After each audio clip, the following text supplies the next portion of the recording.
Hey guys, what's up? This is Geronimo and thank you for watching this video. And for today, i-explain ko lang kung bakit ba hindi ako gumagamit na ng intro sa mga past videos ko. So as you may notice, hindi na ako gumagamit ng intro video ko sa mga videos ko kasi I just want to make it simple, straightforward na kapag ka-clinic nila, alam na nila agad yung topic and wala na silang papanooring intro video. Bakit, Jeff? Bakit mo tinanggal yung intro video mo?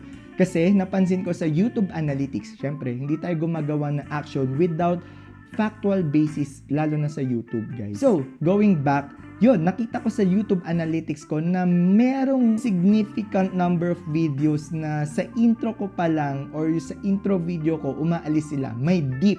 Kung yun yung tinatawag natin sa YouTube Analytics, yung dip na tinatawag. So, meaning, umaalis sila pagdating dun sa intro. So, sabi ko, bakit pa sila umaalis dun sa intro ko? Then, suddenly, ginawa ko, maikling intro lang. But, later on, sabi ko, okay, sige, tanggalin ko na lang yung intro video and gawin ko na lang siyang outro.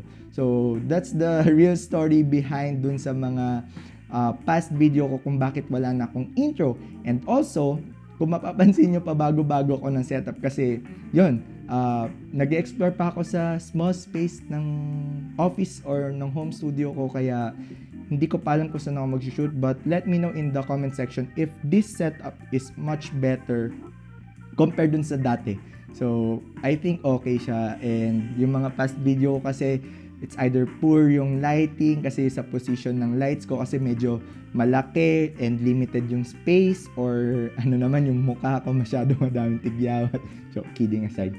But that's it. That's the reason why I changed my video na may intro dati to walang intro ngayon. So, if you really want to improve your video, please just study your YouTube analytics and study the behavior of your viewers, of your subscribers, of your possible followers. So, yun lang guys. Kailangan nyo lang talagang aralin, basahin yung YouTube analytics time to time.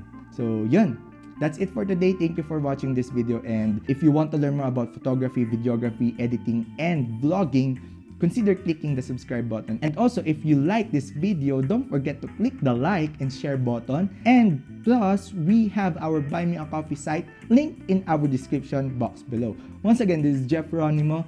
Thank you for watching this video. See you on my next one. Bye. Peace.